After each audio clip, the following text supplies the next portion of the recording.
the U.S. out of the Paris Climate Accord. How do you expect foreign countries and members of the Accord to react to this? Yeah, thank you very much for having me on. And I'm going to be headed to Azerbaijan in a few days, but in my conversations with colleagues who are already there, I've gleaned that the mood is quite chilled. That's primarily because the United States, as a historical big emitter, has a huge role to play at these conferences. It really does set the tone.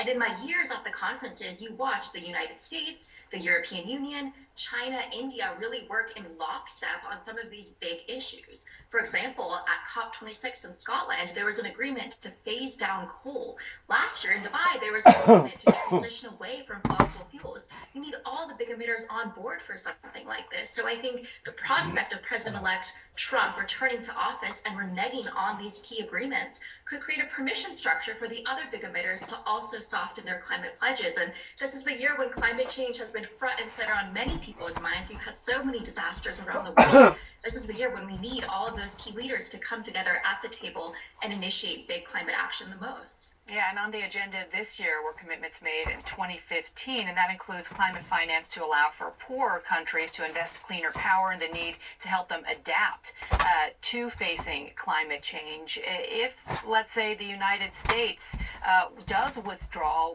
what does that look like in terms of giving these poorer countries the financing that they need?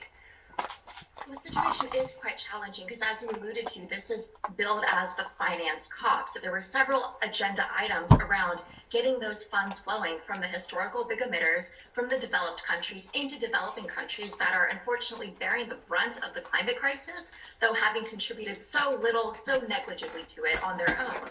And so we have efforts like the new collective quantified goal, which wants to create a more comprehensive financial framework to get those funds flowing. You have the loss and damage fund, which is specifically targeting the extreme disasters that some of these developing countries face because of climate change. And so all these items really require the big emitters to come to the table. And I think, unfortunately, right now, the United States is in a very tricky position. And we also know that a lot of foreign leaders aren't actually showing up this year. So we have French President Macron, German Chancellor Scholz, and of course, President Biden. It'll be his second year not attending as well. So I think that kind of gives an indication, unfortunately, of where climate change is fitting on the priority list of a lot of these leaders. During Biden's tenure, we saw him pass historic climate-related legislation with the Inflation Reduction Act, namely some $390 billion in wind, solar, and other clean energy manufacturing. We know that Trump has threatened to repeal the law, but a lot of this funding has benefited some of the reddest of red Republican states here in terms of their investments in renewable energy. Texas, I think, leads the path there. Do you think that perhaps helps shield some of what President Trump has threatened, at least, to repeal? Yeah, that's such a great point that you bring up. We know that the bulk of clean energy investments from President Biden's landmark Inflation Reduction Act have actually gone to Republican districts. And we need to talk more about that. We need to talk about climate change through the lens of economy and public health. We actually saw during the presidential campaign, there was an ad campaign run in the swing states about the impacts of climate change on children's health. I think making those intimate connections between how the climate crisis affects daily life could maybe make this issue more front and center on the voters' minds. I think right now we're just trying to contend with this less than ideal situation where we're going to have, a commander-in-chief coming into office who doesn't consider it a priority. All right, Hannah Hundel, thank you so much for the time. Keep us posted on your travels to Azerbaijan for the COP summit. We appreciate it. Thank you very much. And still ahead, security will be extremely tight in Paris ahead of a France-Israel football game, days after Israeli fans were assaulted in Amsterdam. We'll have a live report from Paris ahead.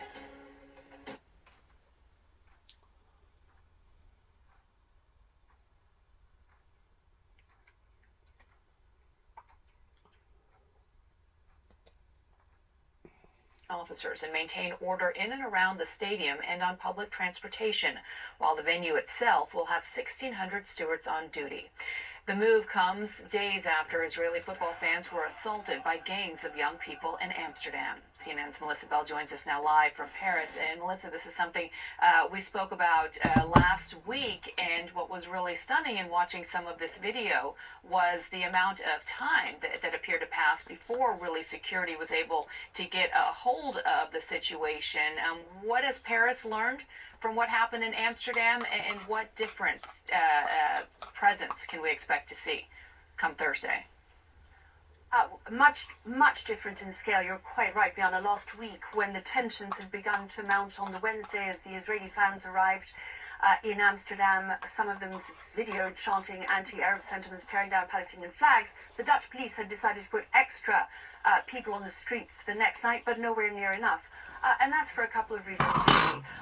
What we saw overnight on Thursday... I'm going to stop right here. I'm going to weigh in on what they're talking about pertaining to this type of savagery. And I'm going to correspond that with what you just heard about Donald Trump, and then we're going to go back into another area that they're talking about the same thing pertaining to global environmental changes. Whenever you see stuff like what's going on right here, this is pertaining to political effects of ball games, sports arenas, entertainment.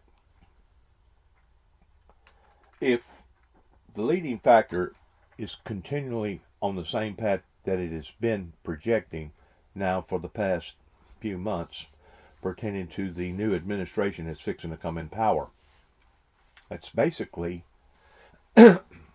anti-environmentalist people that's going to rise to the occasion to be able to put a band-aid on a problem by trying to boost our American economy by drill, baby, drill, baby, drill, drill, drill, but in the meantime not realizing or has not accepted the fact of the more that we do what we're doing to the earth, the more substantial damage is going to occur pertaining to the earth responding or the atmosphere above our heads responding.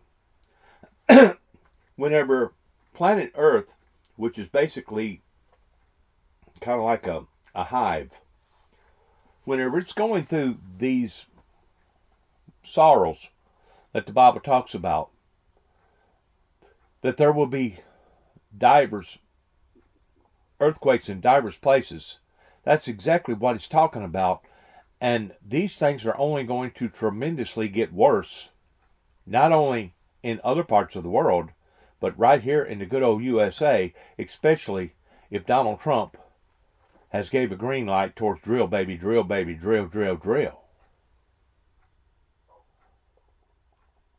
If you think that you're seeing bad occurrences happening now today pertaining to on a political scale, wait until the planet Earth has been diminished of its resources to the degree that you see massive starvation, that you see massive famines, that you see massive other occurrences that are basically beyond even my imagination. And I've read the Bible. I know how horrifying that certain aspects of certain cultures has come about, but you ain't seen nothing yet if we do not change the direction that we're on. Now, Donald Trump, he has been mandated by the people here in America towards becoming in power. Well, the people had a choice that they could have either kept what they had, or they could have taken a chance towards somebody like Donald Trump. The fact of the matter is, I'm still on the front lines by saying neither candidate is worthy of any or all of our votes, including my own, in which I did not cast no vote this year pertaining to the presidency, because once more, I would have been basically eating my own words if I did. And number two, I truly do believe in what I'm talking about, that either party is not going to be able to solve the problems. You may temporarily be able to kick the can down the road. You may temporarily be able to put a band-aid on stuff to be able to get things back up and going again. But long term, it's not a solution to the problem. If anything, It is the problem because of us trying to address these problems that's going on now that we know that are going on in the wrong direction.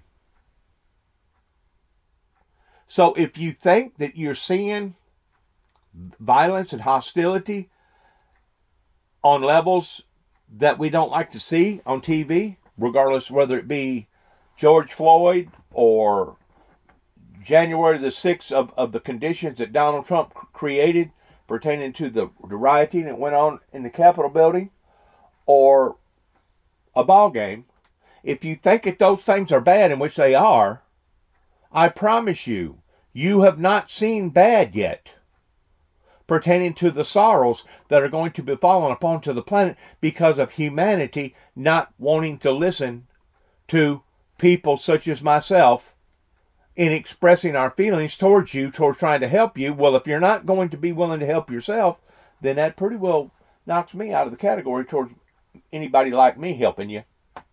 If you're not willing to help yourself, nobody is going to help you for you.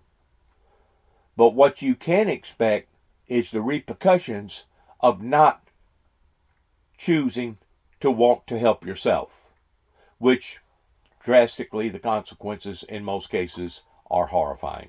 It don't matter if you're a drug user, don't matter if you're an alcoholic, it don't matter if you're a rich person wanting to seek more power, more fame, or whatever. These things are all worldly.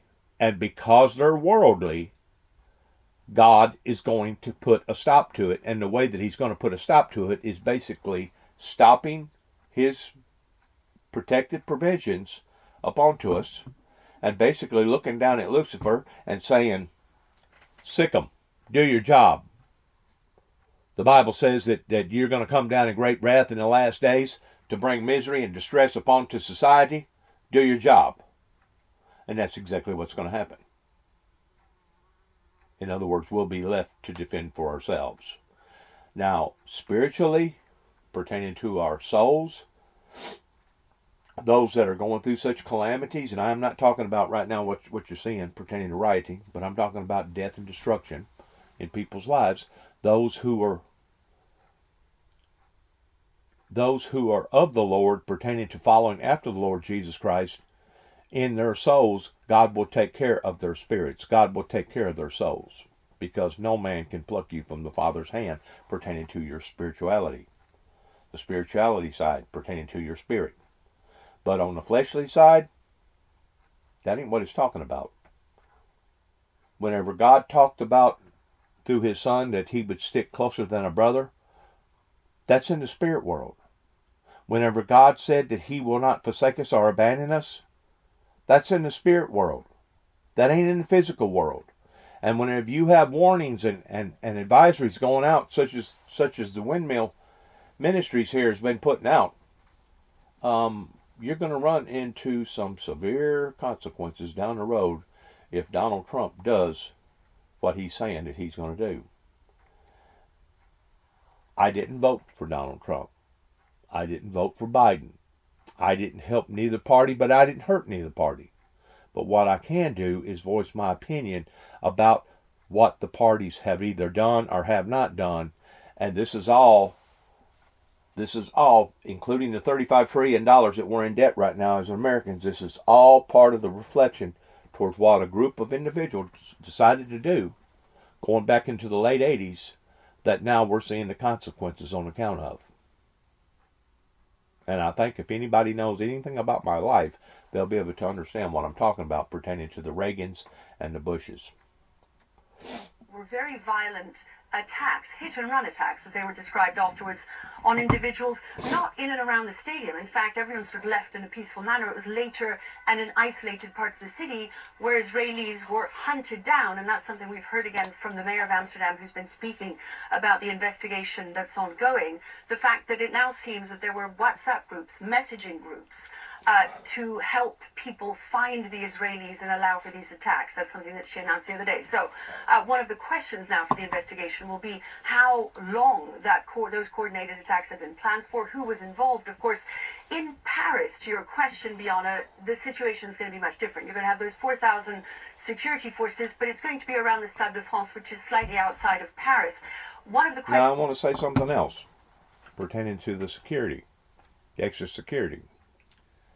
You've heard me say that every time a calamity hits the planet Earth, and it doesn't matter if it's a man-made calamity, it doesn't matter if it's a supernatural calamity pertaining to the forces of nature, it drains the resources.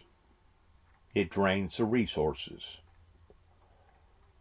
Since the late 80s, you have seen an influx of various investments in security issues on levels unimaginable before the 90s, that now countries are having to be subjected to doing again and again and again. And once more, who's paying for these extra officers towards being on the ground, toward trying to make sure that law and order and peace is sustainable? The people are. The people are paying for that. It doesn't matter if it's you're in one country or this country over here in America. The people are paying for that. And it is a burden that has been placed upon to these countries. And you wonder how come that we're $35 trillion in debt. Of course, it's a combination of many, probably hundreds, if not thousands, of different things that has caused us to do this towards going backwards. But one of the things that has caused us to go backwards is because of all the extra security. Especially after 9/11 here in America, there has been, ain't no telling how much extra money spent on extra security. And now, since the gun violence has reached a level that it has, it is costing the states as well as the counties that much more money to bring in police officers into our local elementary schools and our high schools and even our colleges because of the violence in trying to maintain law and order. One thing adds to another thing that usually adds to another thing that ultimately trickles down, and whenever it's all said and done with, it's all going to bring destruction to humanity. And like I said, those events that we've seen again and again and again on TV, regardless whether it was George Floyd, regardless whether it was January the 6th on the Capitol building, regardless whether it was other flare-ups where police officers have done crazy things and the people held them accountable, regardless whether it's a ball game, of people protesting, or whatever. These are only small elements of what that you're going to see if we continue on the path that Donald Trump wants to put us on. Now you may be saying, well, Dennis, I thought you said last week that you was glad Donald Trump won the presidency.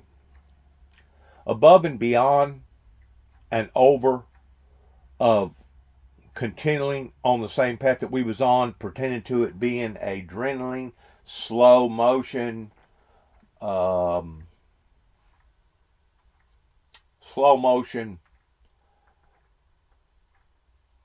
quicksand type event with the Democrats, I am glad. Because now, since you have elected this president in there, knowing what his opinions are about various things, now since you have elected him, now get ready to see those things escalate. And whenever I say what I say pertaining to it couldn't have happened to a better group of people, I'm talking to the adults. I'm talking to the guilty. I'm talking to the baby boomers. I'm talking to those that has put America where America is right now towards being in denial about the prophecies that the Windmill Ministries continues to keep teaching on and telling people about. Because I haven't received any type of official or non-official apology from the state of Tennessee pertaining to what's went on here in this area or up in Middle Tennessee or Eastern Tennessee. I haven't received any type of a formal apology either from the governor of the state of Kentucky or the governor of the state of Oklahoma or any of the above. And because of it, you're playing games. Once more, white man speaketh with forked tongue. You talk the good talk pertaining to you talking about peace, but in reality, you don't want peace. You want an artificial peace. You want a generic peace, but you do not want a substantial, true, authentic, Holy Ghost anointing, delegated spiritual peace upon this planet, because if you did, this yard out here would be full of people and my telephone would be blowing up. But instead of my yard being full, I don't hardly even get one visitor. Which, once more, proof is in the pudding pertaining to what they're talking about versus what they're actually doing. You can talk the talk all day long, and man, don't those words sound very elegant pertaining to noble and honorable and being liable and being constructive and being this and being that. All them words sound real nice and pretty, right? But they ain't worth a flip if they're not actually acting up onto those words. Once more, we see what has occurred, we see what is occurring, but we have not seen yet towards what is going to occur. I'm telling you right now that the images that you just got through seeing pertaining to rioting over a ball game, or January the 6th, or George Floyd, or some of these other major incidences that happen all over the planet, especially here in America, you have not seen nothing yet. You have not seen nothing yet pertaining to the forces of nature coming down, lashing down upon to earth. You have not seen nothing yet pertaining to earth regurgitating itself against humanity because of the things that they are doing to Mother Earth. You have not seen nothing yet. I guess, will be how carefully they can keep the peace on the streets inside the city centre itself as people head back to their hotels, Bianna. Yeah, the security, no doubt, going to be extremely tight. Melissa Bell, thank you. Which, once more, is a burden. It's a handicap. Because somebody's got to pay for all that stuff. Susie likes to stay sort of in the back, let me tell you. The ice bin, we call her the ice bin. Donald Trump's newly minted chief of staff, Susie Wiles, does not enjoy the spotlight like her boss. The 40-year veteran of Republican politics prefers to operate behind the scenes. I think I want to go on here.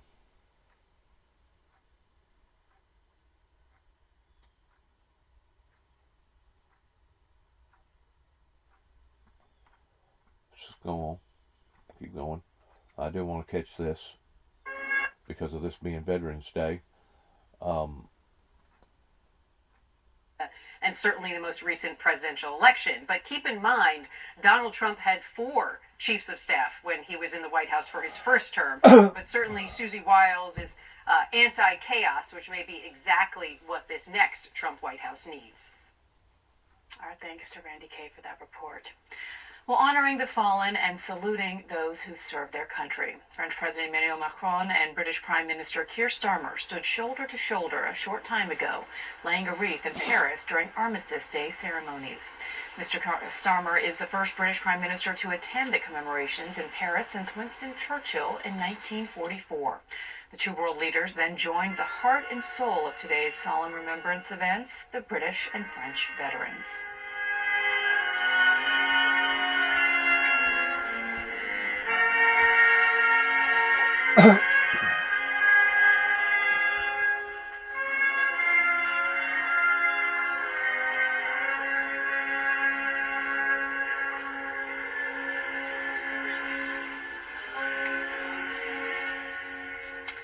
And that does it for this hour of One World. Thanks so much for watching. I'm Bianna Goladriga. And you've heard me say before towards me supporting our American veterans over here in America. And it's really sad that we have to have veterans, regardless whether it be American veterans or British or French veterans or Canadian veterans. It's really sad that we have to have veterans, people that are willing to put their lives on the line just because of an unstable world or an unstable society. It's really sad, but because of that, yes, I do support our veterans 100%. A matter of fact, today, with it being Veterans Day, I have taken the initiative towards adding some more flags out here on the property in honor of our veterans, because of the fact of me knowing that if we did not have veterans, if you think things are bad now in America, you haven't seen bad if we didn't have veterans. If we didn't have people that was willing to sacrifice their lives in the past pertaining to our veterans, we would be going through so much right now. It would be unbelievable in what type of turmoil that the world would actually be in right now. A matter of fact, I don't even think the world would exist right now. I think that God would have already put his foot down, and he would have already ended sustainable life upon to the planet if things would have not elevated on the level that they did pertaining to our American veterans doing what they have done, either during World War I, World War II, or other types of wars that they fought in. And I even went beyond that today on this Veterans Day here in America towards honoring both, not just one classified people, but honoring both events on both sides pertaining to our American Civil War. And whenever I say both events, I'm just not talking about the Civil War. I'm talking about also the events where our people was slaughtered here in America pertaining to the indigenous Native American people. That was a war. Those were skirmishes, but those was wars. War on top of war upon top of war. And if you add how many people actually died during those events pertaining to the Trail of Tears and etc., you will see where that was an event here in America, the same as the event of the Civil War.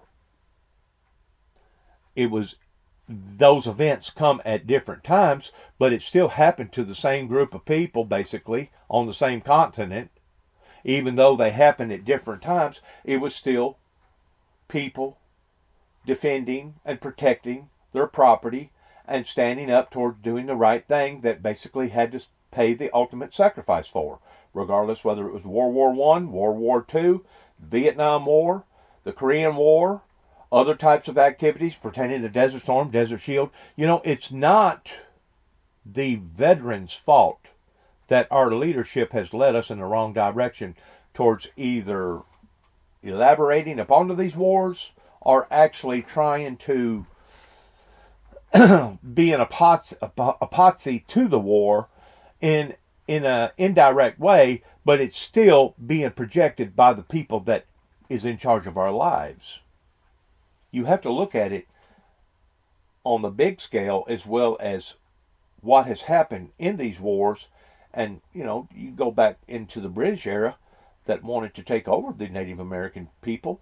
That was all coming from the kingmanship over in England, pertaining to the Europeans, that was wanting to dominate a group or a society of people called the indigenous Native American people. And they kept on and kept on and kept on and kept on till they finally won their battle. When in the exchange of that battle, then we had the Revolutionary War, and let's not forget those veterans too that fought in behalf of that. And then we've had other events that's happened all over the world. That's all in a compass to people wanting to stand up in supporting humanitarian rights of people that believed that they had just as much power and just as much right in living their lives the way that they chose to live their lives versus being dictated to and dominated to by some sort of a authoritarian oligarch. because there's authoritarian oligarchs all over the world, including right here in the United States. And if you don't believe me, you can go down to the South and you'll still find slave spirits down there of various people that wants to enslave people by basically paying them pennies on the dollar, while the oligarch is steadily fattening their pockets and getting richer every day. I think to some extent during the Civil War era, I think that they called them carpetbaggers, of people that was wanting to come from the North that had an ideal of taking advantage of the people in the South that left the North and come down to the South. That way they could fatten their own pockets. It wasn't about equal opportunities. It was about being enslaved to a certain particular person with a certain particular item or a certain particular ideal that basically you had to bow down to and become enslaved to. We're seeing that on levels today here in America that I didn't think that would existed openly, but it is, pertaining to the 1%ers wanting to control the 99%ers. And as long as the 99%ers want to be nullified or don't want to speak out against the 1%ers, we're going to continue to stay on this path that we're on. But not only we're going to continue to stay on the path that we're on, but we're going to even be thrown off into a worser scenario pertaining to drill, baby, drill, baby, drill, drill, drill. If we do that over here pertaining to earthquakes and massive volcanoes. Now, if that's the real path that the American people want to be on, I cannot stop that. All I can do is warn you about that and tell you these are going to be the consequences if you do what Donald J. Trump desires for the world to do over here in America. That's one of the reasons why our scientists lean more towards wanting to buy oil, let's say in South America or over in the Middle East, because we knew that draining these big pockets of oil out of the ground and also taking the oil out of the ground pertaining to the way that the earth moves and shifts, and you got platelets that go back and forth and up and down, you got the high tide, low tide, you got the full moon, half moon. All these things are all power players that affect our planet called home. And whenever you have somebody like Donald J. Trump that don't want to abide by those rules and ain't willing to look at the truth, then you have a society that is basically doomed. Yeah, you may put a temporary Band-Aid on it in the next 4 years, but what is it going to be like the next 4 years after those 4 years pertaining to what our children and our children's children pertaining to our grandchildren are going to have to absorb because of our stupidity.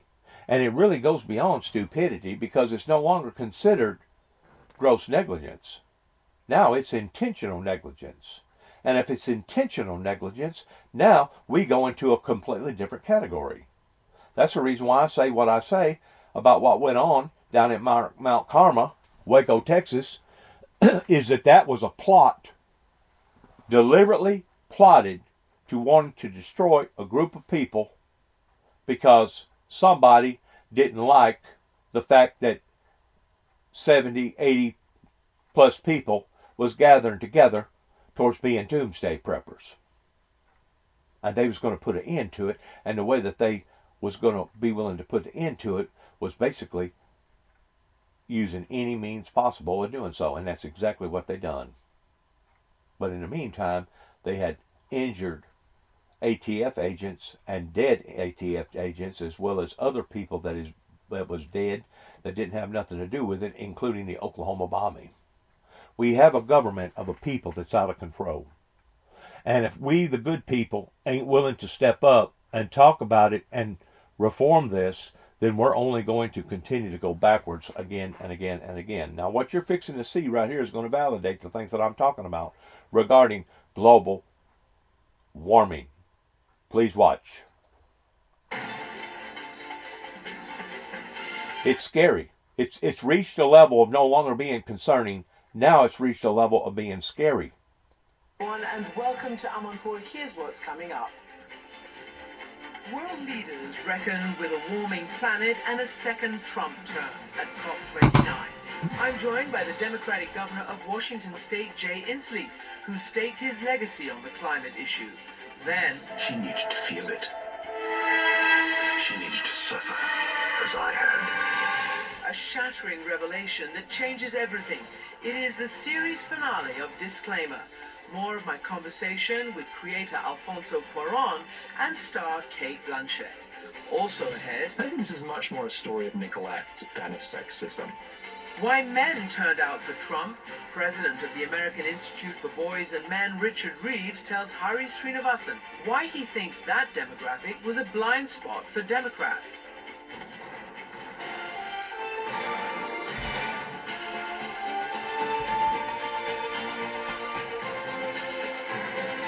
You know, that's another one of America's problems, is that everybody wants to psychoanalyze everybody because of the imagery that the doctors have projected in the eyes of the public. Why people can't take things for it being black and white, right or wrong, up or down, is still beyond me. These lukewarmers, these manipulators, are the ones that has caused this sickness to fall upon humanity to begin with.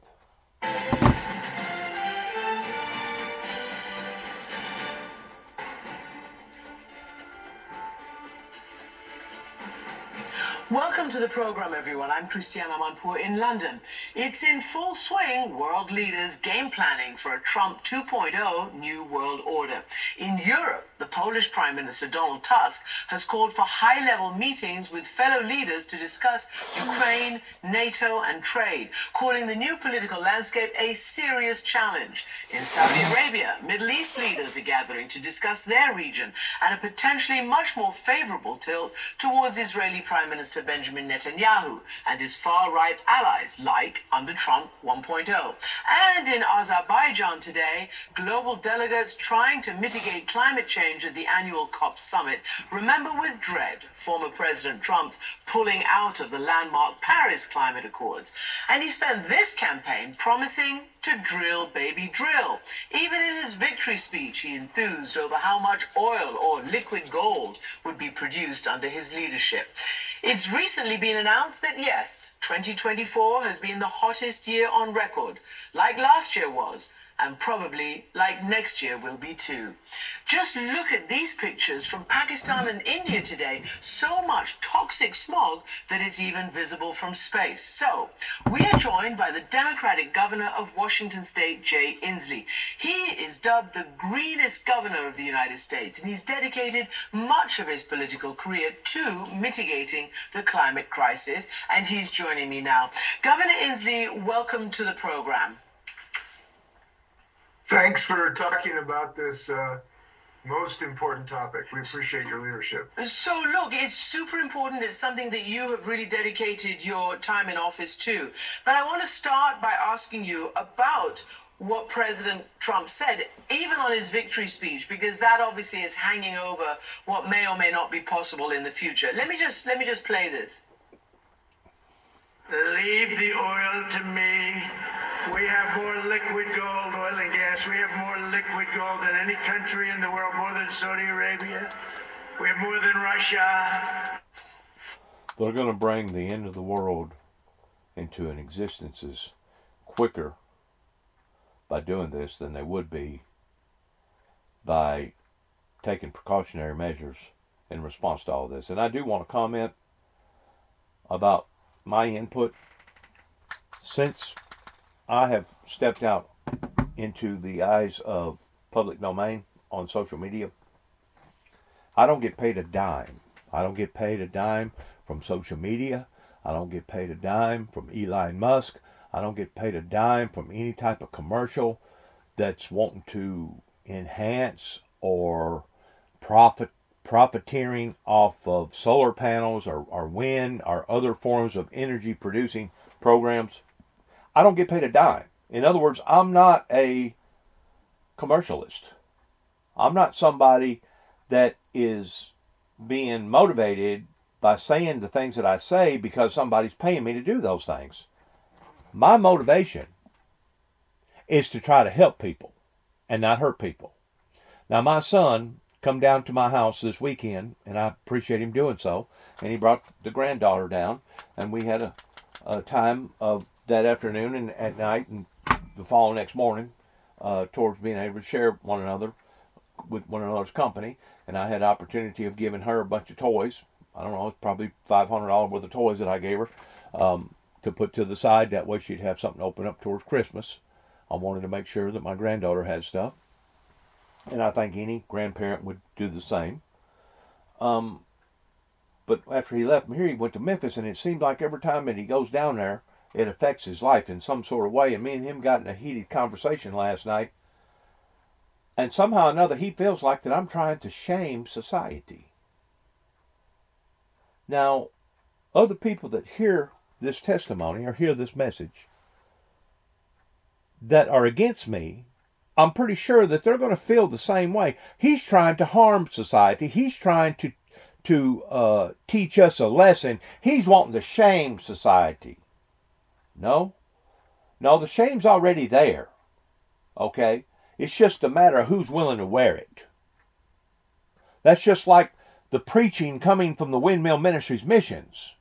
I've done my part towards what that God has chosen for me to do. It's the public pertaining to the church world that didn't do their part towards supporting the founder of the ministry that God had ordained and called into existences. So whenever it comes to me trying to shame somebody, my opinion about that if the shoe fits, wear it, but that's not my primary motive. My primary motive is to try to help people, is to try to prevent from these horrible, horrible things that I can see fixing to come down the pike that's going to affect all of our lives, including the innocent. So whenever my son starts rattling off stuff like, well, Dad, you're just trying to shame him. He's very incorrect. He's very wrong about saying that. Because that's not my intent.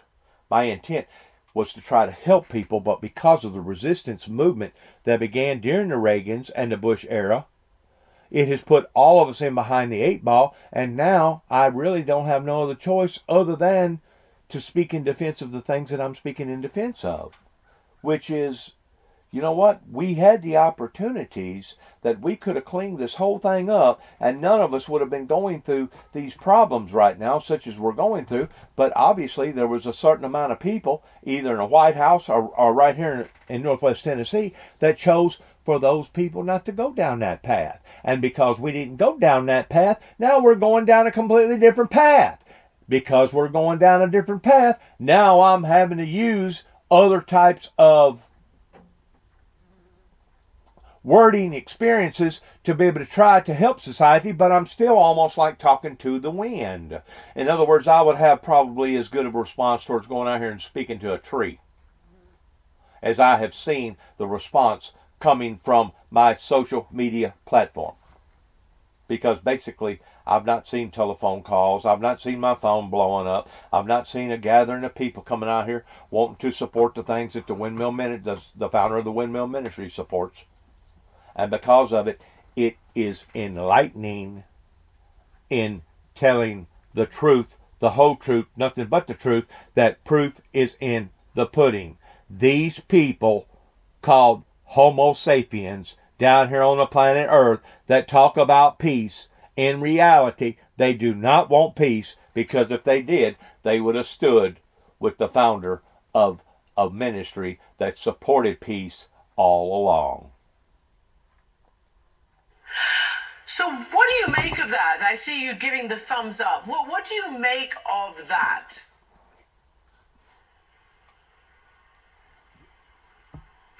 Governor Inslee, can you hear me? Ooh. We have a small problem. So we are going to go to another segment, and we're going to come back to Governor Inslee. So, is he there? Governor Inslee, are you there? Yeah. Oh, excellent. Let's try this. Christiana, is that working now? It's working Okay, brilliantly. let's try it again. Look, Go ahead. listen, the election of Donald Trump certainly has been a shock to the international efforts to defeat climate change. But this is not the end of the story. And the reason I'm actually taking off to Azerbaijan this evening is to assure the world that the United States is not done in our climate fighting efforts. We're just in the middle of this effort. And the reason is we have... The United States are the ones that's adding to adding to the climate problem. These big superpowers pertaining to India, Africa,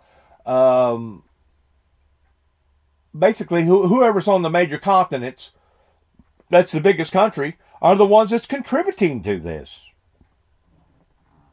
So many things that America got ahead of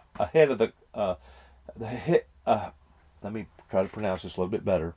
So many things that the American people got the cart in front of the horse regarding doing things on an international global level is not even funny. One of those things is that we activated, I think it was in the early 1900s, Social Security card.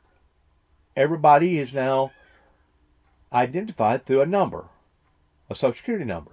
Do you have any idea how many people in Mexico and how many people in South America has never even so much as heard the idea of a Social Security card? And we're already discussing towards wanting to put chips in people. We're already discussing towards Bitcoin and digital money.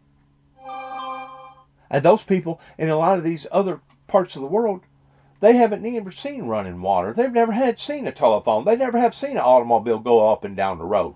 We think that everybody's on the same level that we're on, and they're not. That's what has caused the disparities that we're dealing with today of so many different problems. Why? Because it was not addressed properly in the beginning. Once more, we was dealing with people over in America that wanted to be deniers. They wanted to be climate deniers. And then, of course, here come the windmill ministries. Well, we're going to deny that. We're going to act like that it was so in one degree towards convincing the superpowers that the world wasn't going to be destroyed by a nuclear holocaust. But on the other flip side of it, we're just going to keep rolling and keep going on just like that prophecy never did come true. That is what the reason why they were in the problems that we're in right now, pertaining to these major events. So whenever they talk about America still being on board pertaining to solving the climate problems, that's about as big of a lie as it would be if I told you that I had oceanfront property in the state of Arizona somewhere. Broad swaths of the United States, over 60% of the U.S. economy belong to the U.S. Climate Alliance. 24 states that are fighting climate change. We will not be stopped by Donald Trump. Each one of our states, in our own way, is fighting climate change and building a clean energy economy. And you may be right. You may not be stopped, but you can be delayed. You can be hindered.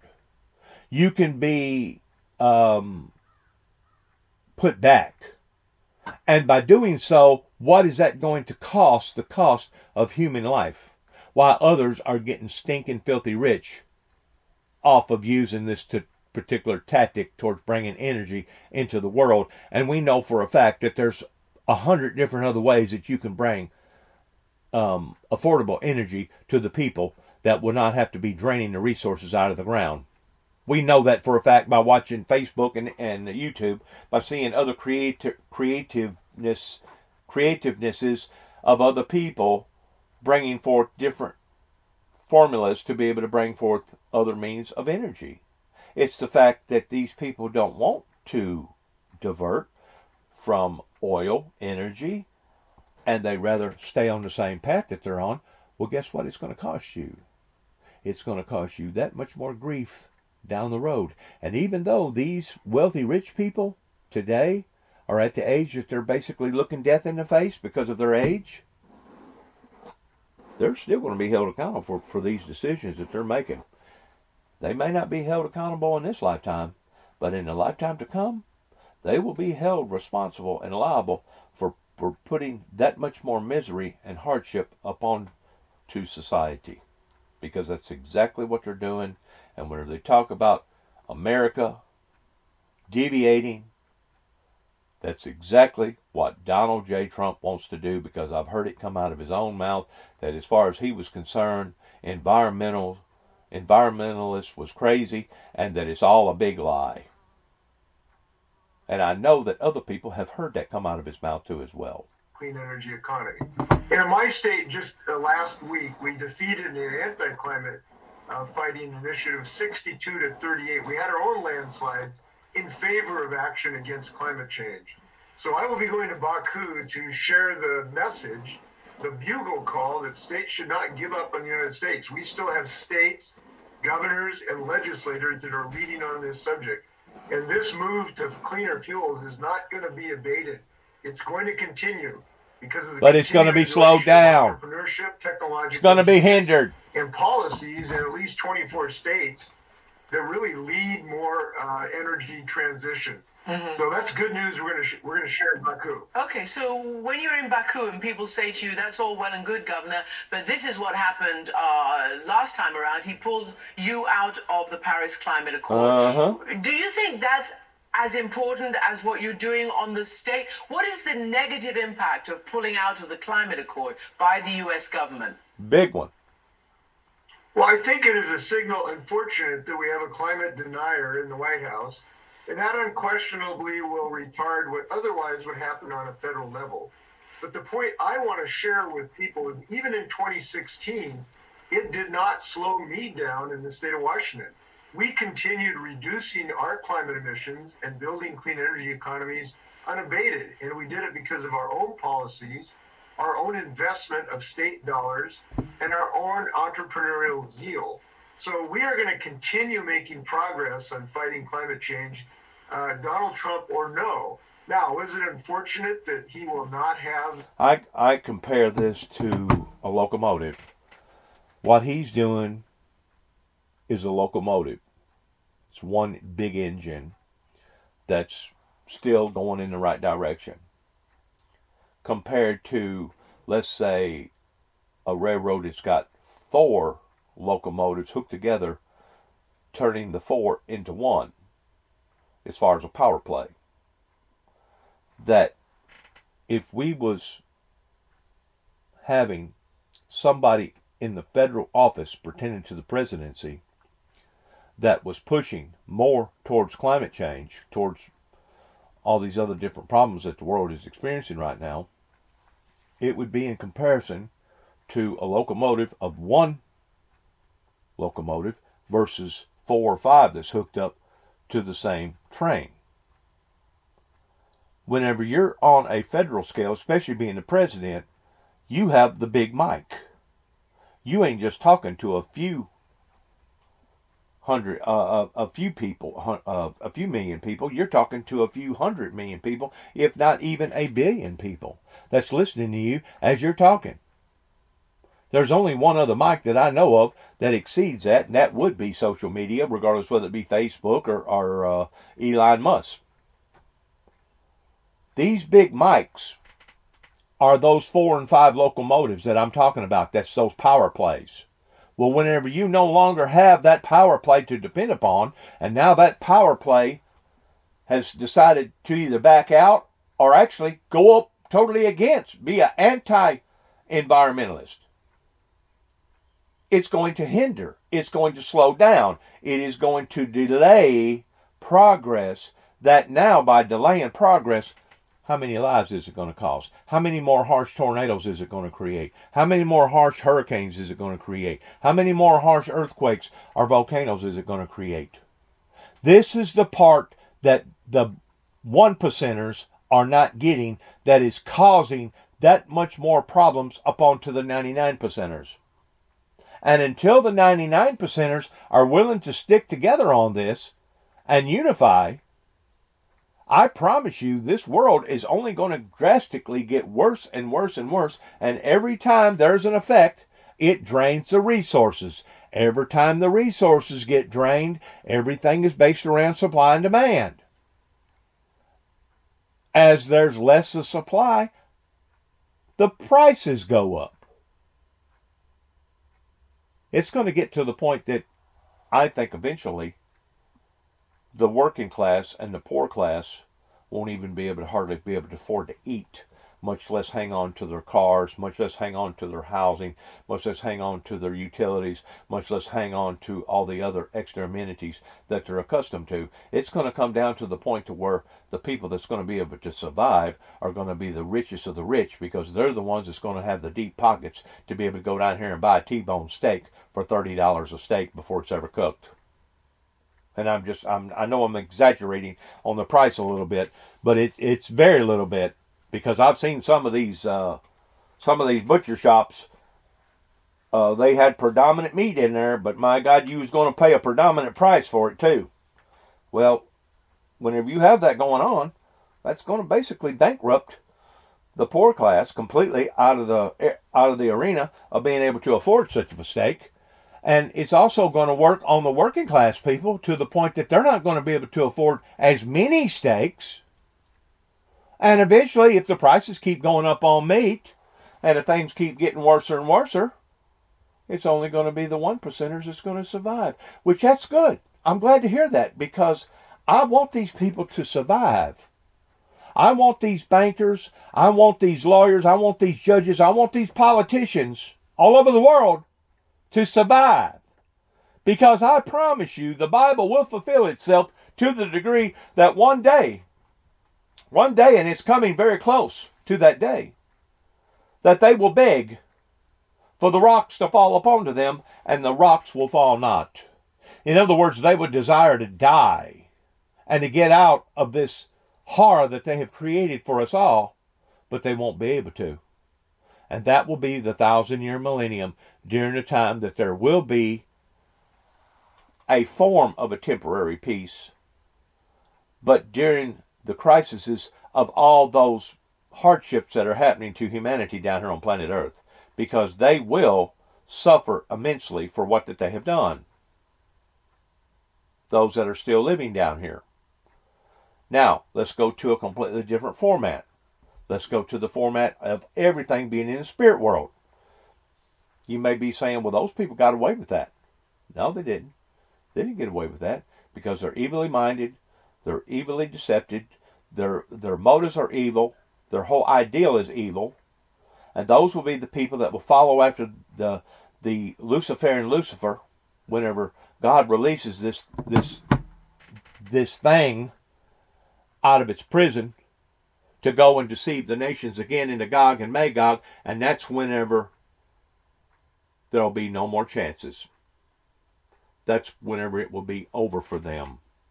And they themselves will be in hell, because they will be separated from God Almighty, and they will no longer have any type of influence towards influencing the rest of us in the wrong directions.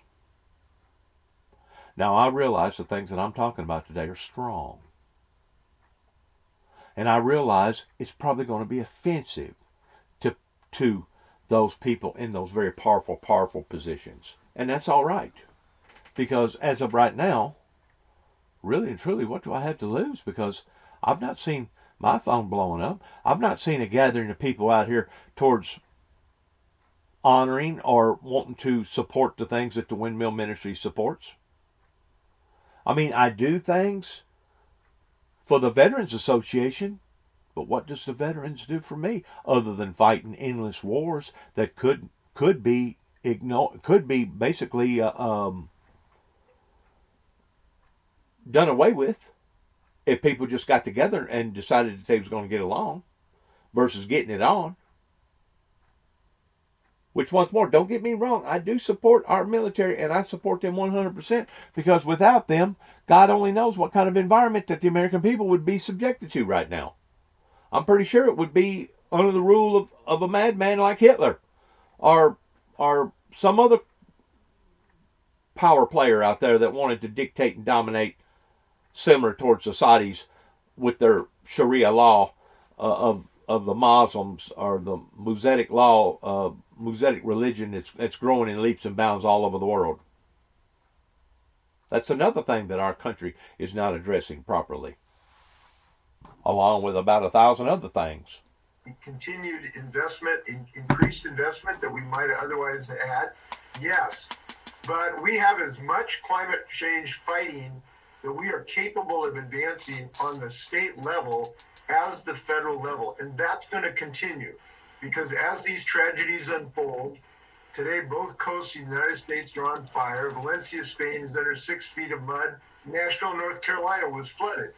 So as these continued to mount, there will be increasing support, as there has been, for climate action, just as indicated by the 62-38 landslide we had last week in my state. So all is not lost. That's my message. I think it was John Paul Jones said, don't give up the ship. We continue this battle, and I hope the rest of the world will join us. So let me just ask you what you make of this. In May, the Washington Post reported that Trump told oil executives that if they raise $1 billion for his campaign, his administration would give them carte blanche to shape his environmental agenda. So on a federal level, what guardrails are in place to protect climate policy and prevent it being sold to the highest bidder? People are already panicked at the EPA. I mean, it's basically they're saying it's the end of the EPA. And you remember what happened last time. So much deregulation in the climate sphere nationally in the United States. I tell you, in a way, it's almost like we've become suicidal under the influences of these rich people. And this is the part that the 99 percenters still don't understand, that these people are leading us off into the mouth of the volcano. And until people like myself and Al Gore and other people are willing to basically stake everything upon their reputation towards telling them, no, we do not need to go in that direction, because if we do, it's going to be destruction. But we're still going in those directions because it's these rich people that are leading us that direction. It goes beyond sad. It's frightening to think that people such as myself have been steadily trying to warn people about these occurrences, and we're still being ignored. Basically, we're still being ignored. Or we have people such as my son that wants to speak in evil content by saying, well, Dad, this is your motive. You're trying to shame people. No, the shame is already out there. The shame is already there towards what we have done to our planet Earth and what we're doing to one another. Now, who's willing to wear it? And where does the shame actually belong to? Because it don't belong to the generations that's growing up into society right now that didn't have nothing to do with this. It's got to be the elders and the adults in the room that has allowed for this to get in this type of shape. And if it brings shame into an individual's life or into their party or into their position, well, then so be it. I can't help it. As my grandmother used to always say, every pail has to set on its own bottom, and if the shoe fits, wear it. I can't help that. The shame is already there. The shame wouldn't have been there on the levels that it's on right now if the people would have done the proper and right things over here in America beginning in the late 80s. Well, what we have is reality, and the reality is that we are building jobs all across the United States, including in red districts. And Donald Trump is going to learn a lesson, which is that when you try to kill jobs in a congressional district, the members of Congress don't take kindly to that.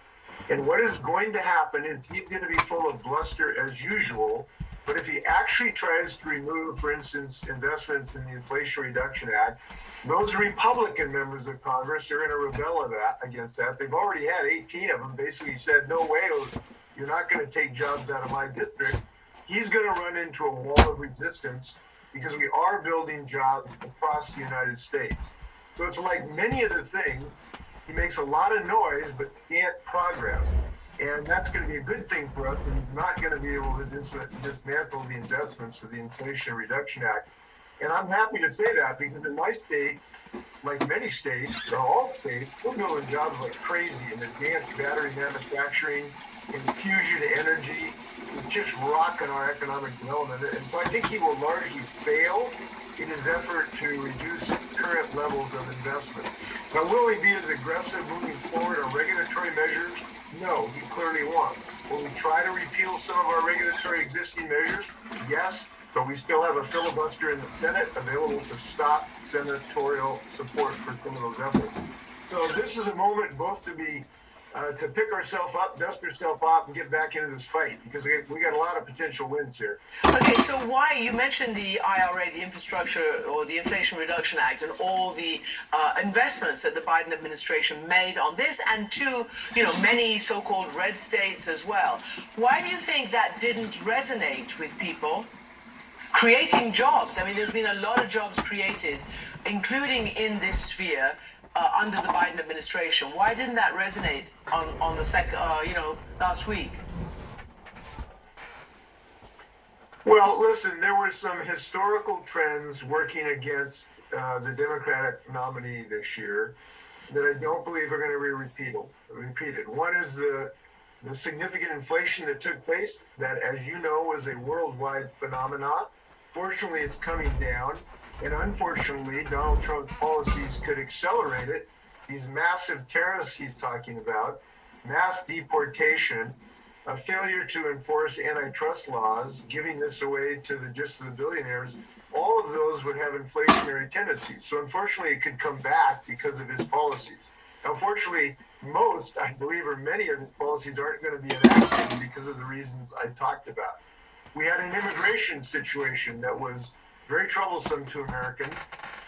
And unfortunately, he was successful torpedoing the bipartisan solution to the border crisis. And that political gambit, which was self-interest, hurt the country but helped them deliver. So we had two things going on that surmounted some of these actions that otherwise would be important. But going forward, I really do believe you're seeing an unstoppable transition to cleaner energy. The investment in renewable energy in the last year almost doubled the investment worldwide of fossil fuel industries. Solar panel farms are going crazy. Wind farms are still increasing. We have fusion energy on the horizon. This is an unstoppable force, but we need to accelerate it. And that's why I'm glad that our state can do that with our... And you're not going to be accelerating it by putting somebody in a federal position pertaining to a president that is basically anti-environmentalist, a denier, an environmental denier, or a global denier, global warming denier. These are the things that we've been fighting up against now for the past 30 plus years that Al Gore basically sacrificed his presidency over in trying to help the people and got punished for trying to do the right thing. Same way with the founder of the Windmill Ministries. The Windmill Ministries have been putting out advisories and been trying to steer people in the right direction. My son, last night, in the process of our heated conversation, brought up the fact that I'm supposed to be a shepherd, but I'm supposed to be shepherding the shepherds. I'm not supposed to be shepherding the shepherds. The shepherds are supposed to be able to read the Bible like I can read the Bible in identifying the truth versus lies. And those shepherds are going to be held responsible for their own positions that they hold with their own sheep. I cannot shepherd the shepherds. If the shepherds are so deceived and manipulated, then the sheep that's under those shepherds need to get out from underneath those shepherds and go somewhere where they can be shepherded correctly. But it's not my responsibility to teach the teachers. It's only my responsibility is to tell people the same message that every other preacher that I know of that's come into an existence here in America has been teaching, which there's only one way for a human being to enter into the kingdom of God, and that's through the acceptance of the Lord Jesus Christ. And as I'm teaching them that, I'm also teaching them about end-time biblical Bible prophecies. Now that's the part that has got the founder of the Windmill Ministries in trouble again and again and again. And that's the reason why the founder of the Windmill Ministries have been targeted by various individuals towards not just wanting to slow him down, not just wanting to delay prophecies, but basically wanting to end any type of hope that any of those prophecies was going to come true pertaining to the opening of the seals. And what they don't understand is that what their attempts is only doing is causing that much more misery here upon to humanity. That's all they're doing is while they're delaying the achieving forces coming from the Windmill Ministries missions, they're increasing the punishments by all these people going through what they're going through, just like a month and a half ago over in North Carolina and East Tennessee, towards seeing towns, literal towns, just gone, communities gone. They wouldn't have had to have went through that if the Windmill Ministries would have picked up the way that it should have had in people supporting the Windmill Ministries and seeing an actual revolution that would be motivated from a revival, because it's going to take the Holy Spirit to guide us out of the darkness that we're in right now. And until people are willing to do that, they're going to continue to go further into the darkness. And that's exactly what Donald Trump is doing, and don't even realize that he's doing it. You know why? Because the only thing he's concerned about is right now, the present time and now, regarding how well can I feed my family and how well can I profit off of all this. In the meantime, you got the small man and the working man and the average man and woman that's going to be suffering. That's going to be suffering. It goes beyond gross negligence. Now it's intent. Whenever somebody tells you again and again not to do something and you continue to do it, there comes a point in time that you don't blame that person that's trying to help you. Now you blame yourself, because you was the one that decided to go down that avenue, go down that path. That investment, like in my state, this law we just protected creates $3.5 billion of investment in clean energy just in my state alone. So this revolution, $3.5 billion in one state, that's a lot. Think about that. Think about what he just said. $3.5 billion in one state that it has created. Well, Donald Trump wants to knock that in the head. He wants to kill that. Now he wants to bring in the old forces with the old money and the old ideals towards drill, baby, drill, drill. And you know what the repercussions are going to be? Now, those who are familiar with my testimony and my social media can quit asking the questions. Well, why in the world would have Dennis ever said what he said?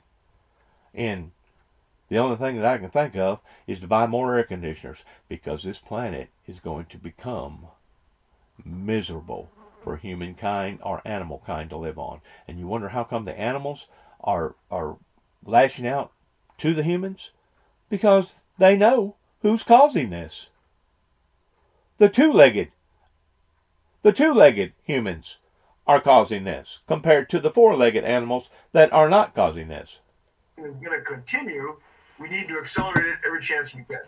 I want to come back more to the climate, obviously, but I do want to probe a little bit more on this, election post-mortem, because frankly, the whole world and our audience is really interested to hear from the losing side. I mean, you won, in your state, you're stepping down anyway, but as we all know what happened to the Democrats last week. So one very important Democrat who bucked the trend was in your state, the Washington representative Marie Gluesenkamp-Perez, also in Michigan, Alyssa Slotkin, and I think she was in a very red area.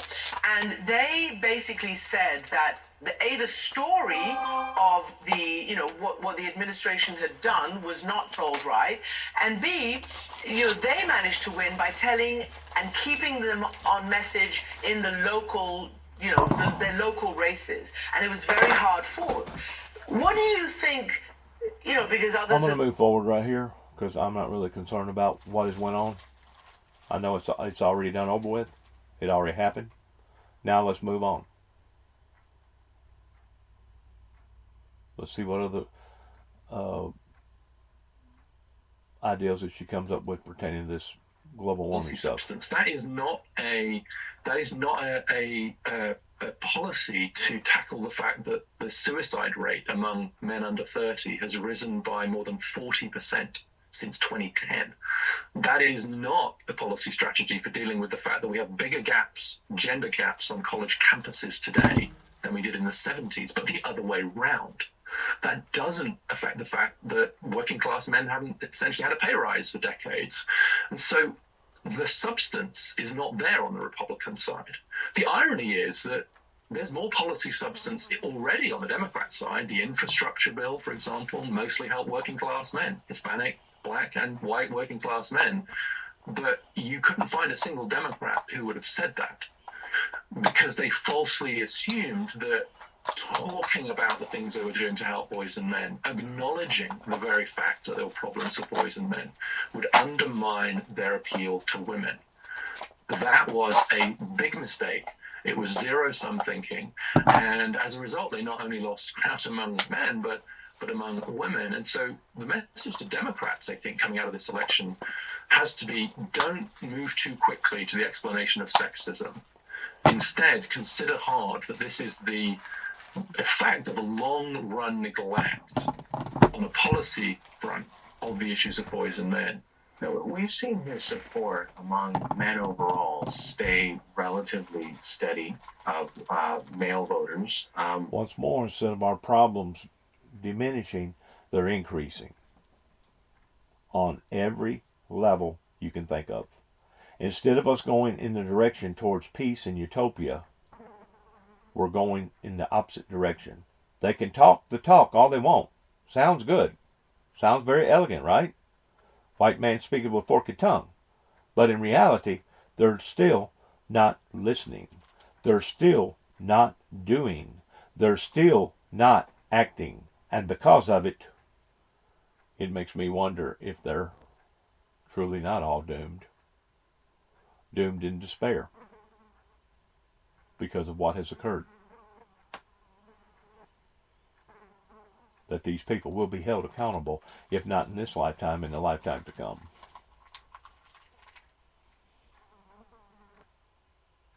It's awful. The mom who is terrified about, for example, her access to reproductive health care, but also really worried about her son in school, worried about her brother's mental health. Because actually in the real world right now, mothers, fathers are as worried about the men and the women and the boys and the girls in their lives, just for different reasons. And so we haven't had it yet from either side, but there is space here for a politics and a policy platform that manages to do two things at once, and that manages to advocate for changes that would help boys and men without doing less for women and girls.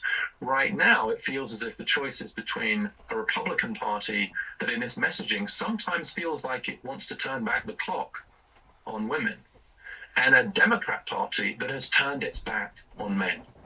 And somewhere between those two extremes, there is a constructive, non-zero-sum politics which says we rise together. And that means that we care as much about the young men who are falling behind as the young women who are struggling to rise. President of the American Institute for Boys and Men, Richard Reeves, thanks so much for joining us again. Thanks, Harry. So much to digest there and to think about.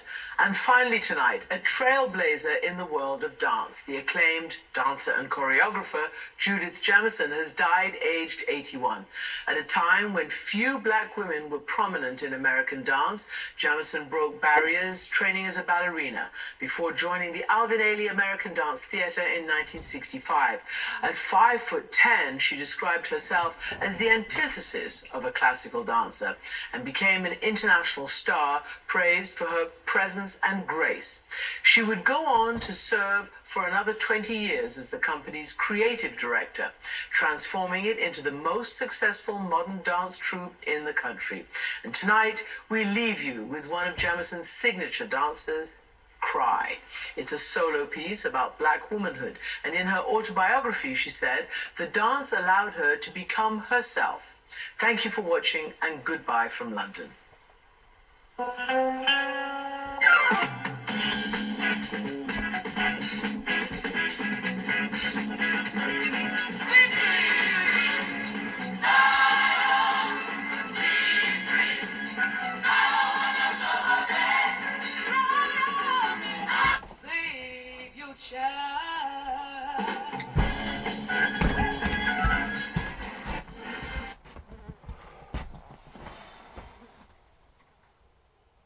A lot of misery that could be avoided.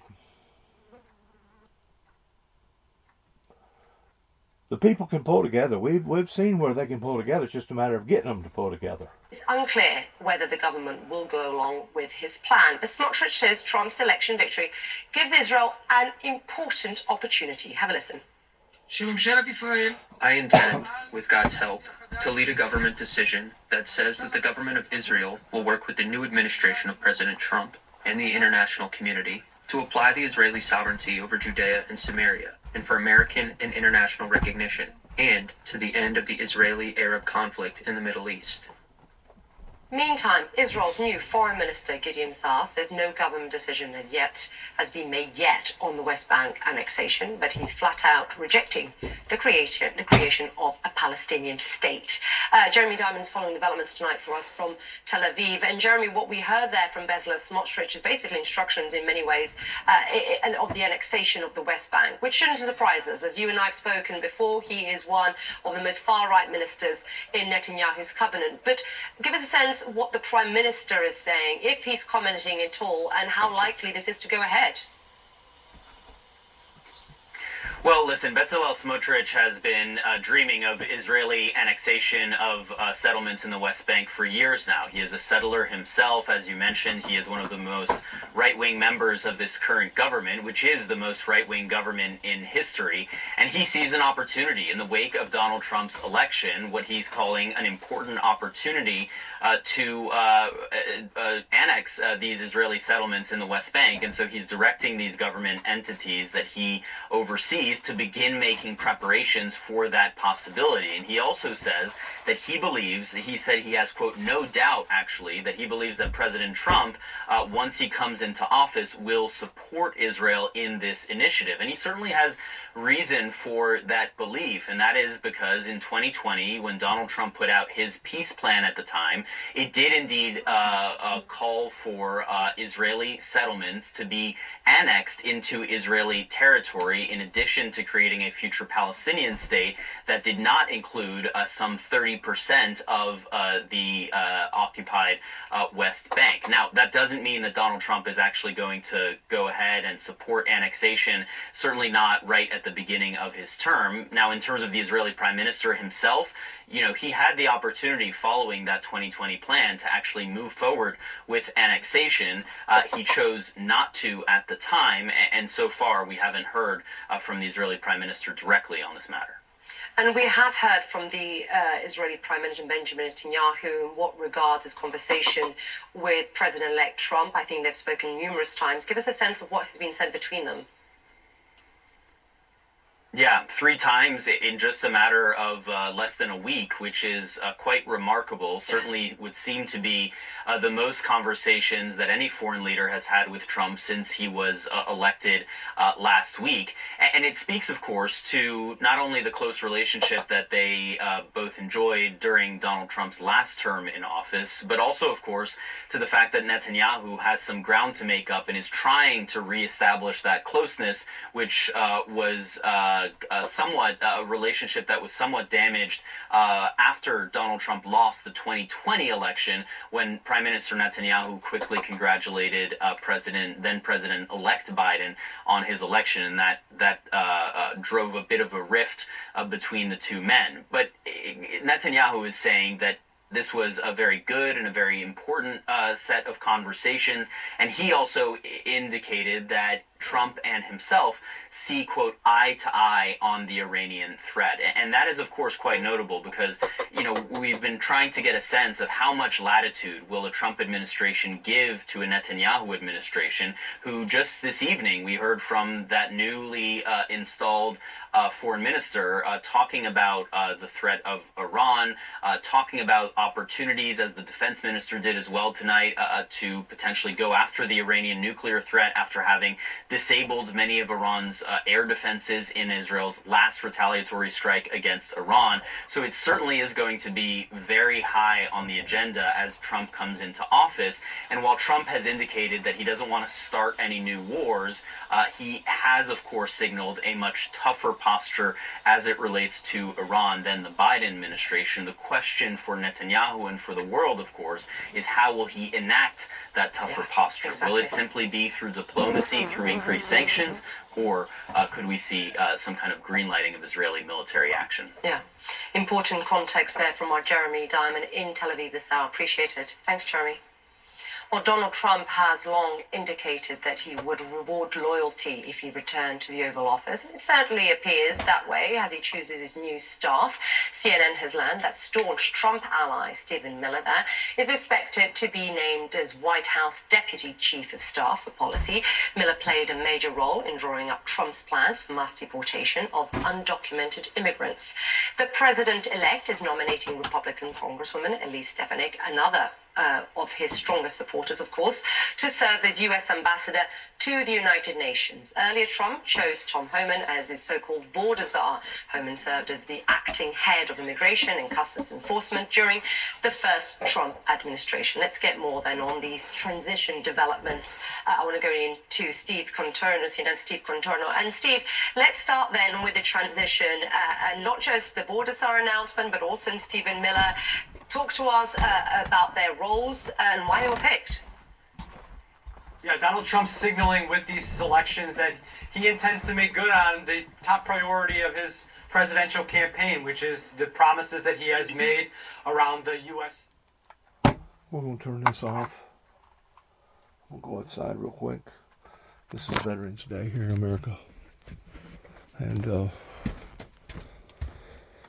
just want to express my great gratitude to our men and women in uniform pertaining to celebrating of the veterans, because without them, well, there is no wind. Because there is no wind, you can't be able to really see my flags, but I got an American flag that I just put up.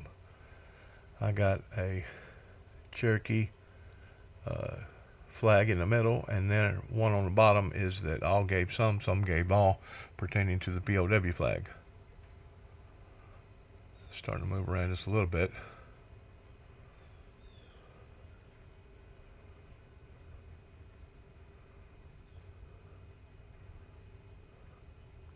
When you want the wind to blow, it won't. Come on, wind. Get up just a little bit and blow my flags around.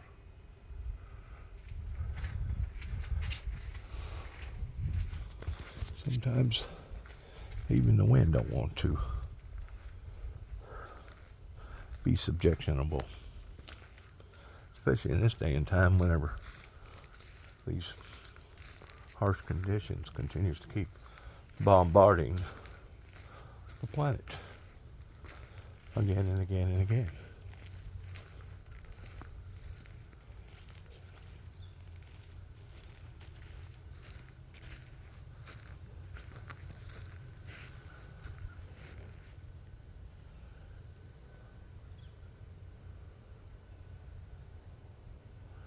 Cherokee Braves POW below the American flag that I felt like was essential to fly on Veterans Day here in America, year 2024. And of course I got this out here in the front that I put up in honor of all those who have paid the ultimate sacrifice pertaining to the Purple Heart Dragon Memorial here at 291 Thompson Road, Sharon, Tennessee, zip code 38255. And here is where I've got flying Cherokee Braves, bottom of the American flag, but also in conjunction to the Confederacy that has been smeared, bashed, downgraded from day one, that, yeah, slavery is wrong. And maybe they did have the wrong motives in fighting for the things that they fought for, but they was still fighting, by and large, to survive, and they was fighting for that in which what they believed in. I don't believe in slavery. I think it's wrong.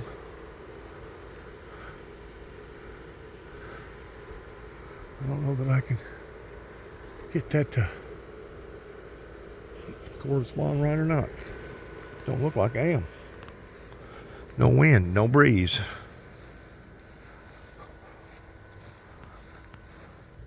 Whenever you don't want it to blow, it'd be blowing 100 miles an hour out here. Figuratively speaking. We have gotten winds in the past few weeks that it's probably exceeded 40 mile an hour winds. That's basically gave some of my stuff out here a fit, and some of my blow-ups, my floating devices.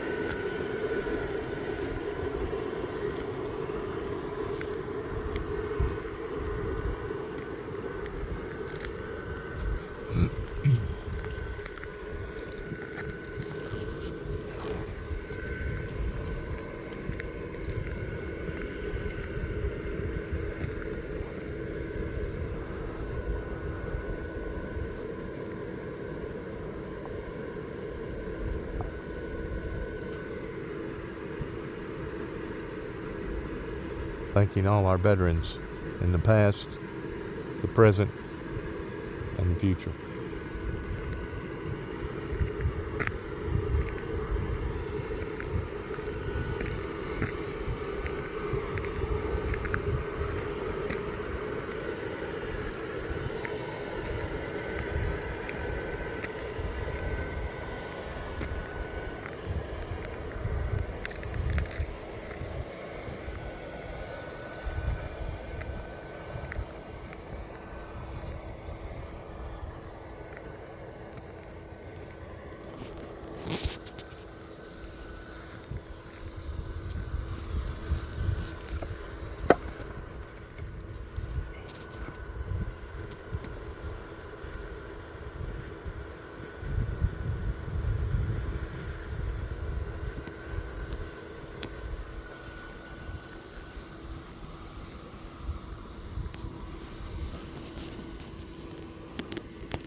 That sign right there that you're looking at, I originally had that over towards the heart.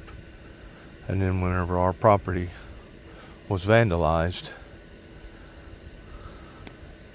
they knocked that completely off of its stand, as well as tore up the main sign out here regarding the Windmill Ministries missions.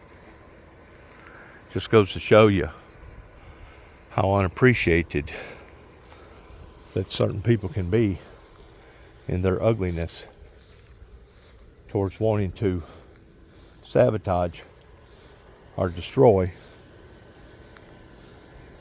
basically the only thing left in their defense to save them. They want to destroy it, which makes me wonder if they're not out to destroy themselves. Which, once more, who's out to kill, steal, and destroy? Satan, the devil's people.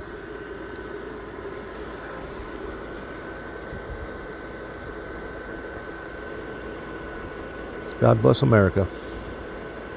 God bless those who have paid the ultimate sacrifice, regardless whether they was veterans or non-veterans, of those who have died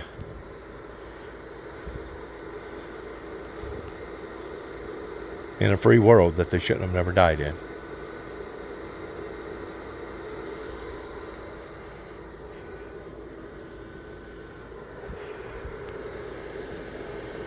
I've got this last project I wanted to show you.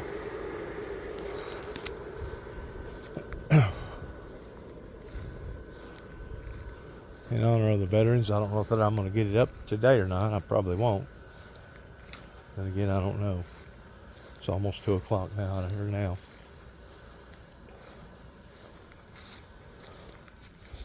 Going down just a little ways here.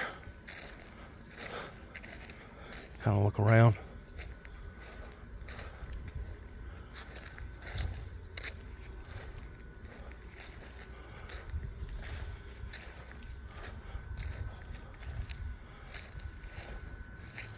America, America the beautiful.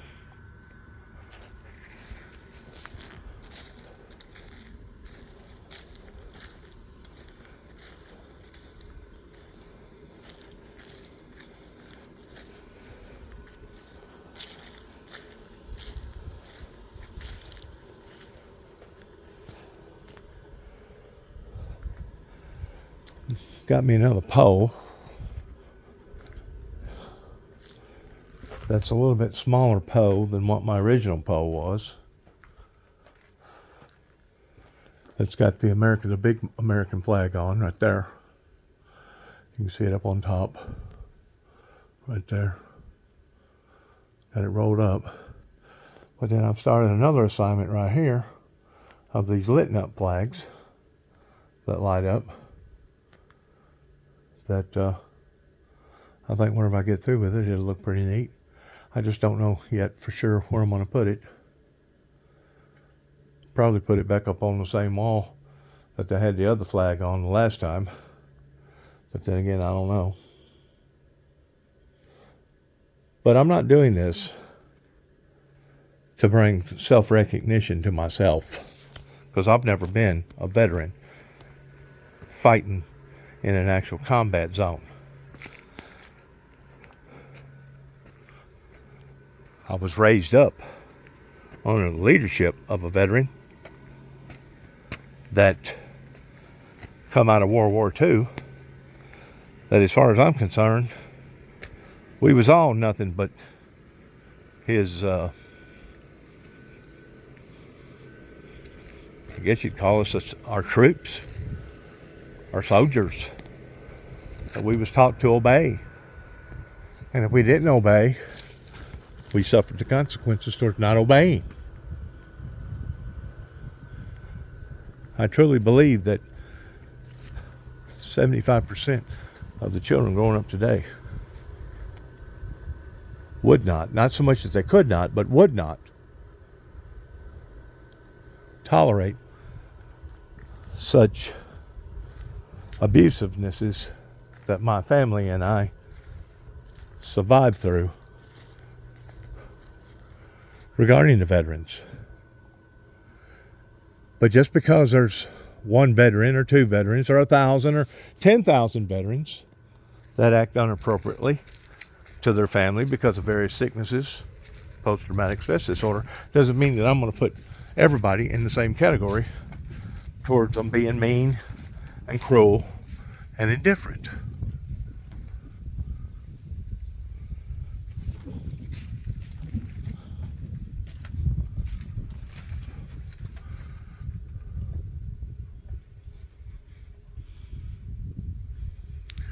God bless America. God bless America's endeavors towards where we go from here.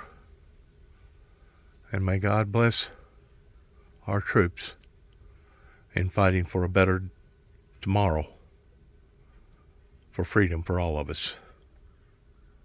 Thanks again for listening. And as we end, I want to say thank you, veterans, and shalom.